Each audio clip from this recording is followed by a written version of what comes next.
ரொம்ப எமோஷ்னலான ஒரு படம். இந்த படம் என்னோடய எல்லா படமும் அப்படி இருக்குன்னு சொல்லுவேன் டைலாக்கு. பட் ஆனால் இது வந்து ரொம்ப பரபரப்பான சில விஷயங்களை நம்ம வந்து துணிஞ்சு எடுக்கிறோம்.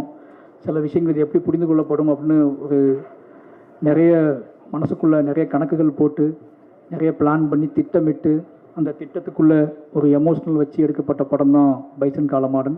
மனத்தி கணேசன் அப்படிங்கிற ஒருத்தரை அவரும் நானும் சேர்ந்து பல மாதிரி விவாதித்து அவர் என்னை நம்பினார். அந்த நம்பிக்கையை காப்பாற்றணும் எடுத்த படம்.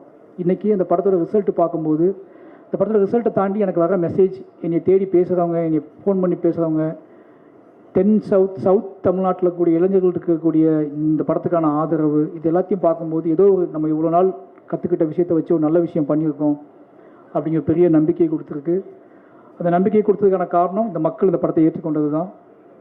நிறைய எங்கிட்ட பிள்ளைகள் இருந்திருக்கு, நிறைய விஷயங்கள் இருந்துருக்கு, நான் நிறைய முரண்பட்டிருக்கேன், நிறைய விஷயங்கள். ஆனால் இது எல்லாமே என்னோடய ஆர்ட் ஃபார்ம் ஸ்ட்ராங் ஆகணும் அப்படின்னு தான் நான் பண்ணியிருக்கேன். அப்படி யாராவது வருத்தப்பட்டிருந்தா, யாரையாவது நான் வந்து ஹர்ட் பண்ணியிருந்தா, இந்த படத்தில் வேலை செய்யும்போது நான் யாராவது ஹர்ட் பண்ணியிருந்தால் ரொம்ப மன்னிப்பு கேட்டுக்கிறேன். ஏன்னா எனக்கு அந்த கிட்டத்தட்ட 80 நாள், இந்த 80-90 நாள் நினைக்கிறேன். இந்த 90 நாளில் நான் என்னவா இருந்தேன்னு எனக்கே தெரியாது. அது முழுக்க நான் ஆர்ட் ஃபார்மில் தான் என்னோடய சினிமாக்குள்ளே இருந்திருக்கேன்.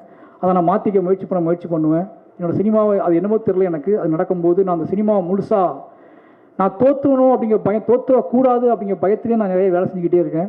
அது எனக்கு ஏன் என்னை விட்டு போக மாட்டேங்குன்னு தெரில. அதனாலேயே கொஞ்சம் அதிகப்படியான வேலைகளை செய்கிறேன். கொஞ்சம் அதிகப்படியான ஆட்கள்கிட்ட உழைப்பை வாங்க ட்ரை பண்ணுறேன். அதிகப்படியான நேரத்தை அவங்ககிட்ட எடுத்துக்கிறேன். நான் எப்படி இருக்கணும் அதே மாதிரி அவங்களும் இந்த படத்தில் அப்படி இருக்கணும்னு நினைக்கிறேன். இது சரியாக தப்பான்னு எனக்கு தெரியல. ஆனால் என்கிட்ட இருக்க எல்லார்ட்டையுமே நான் எப்படி இருக்கேன் இந்த படத்துக்காக அதே மாதிரி நீங்களும் இருக்கணும்னு எதிர்பார்க்குறேன். அது நிறைய இடத்துல முரணாக இருக்குது, நிறைய இடத்துல பிரச்சனைகளை உருவாக்கியிருக்கு. ஆனால் ஃபைனலி இந்த படத்தோட ரிசல்ட் அவங்களுக்கானது தான். அவங்க அதை நம்பி என்னை உழைச்சிருக்காங்க.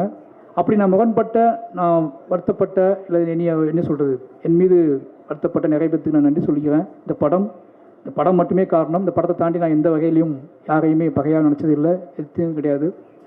பைசன்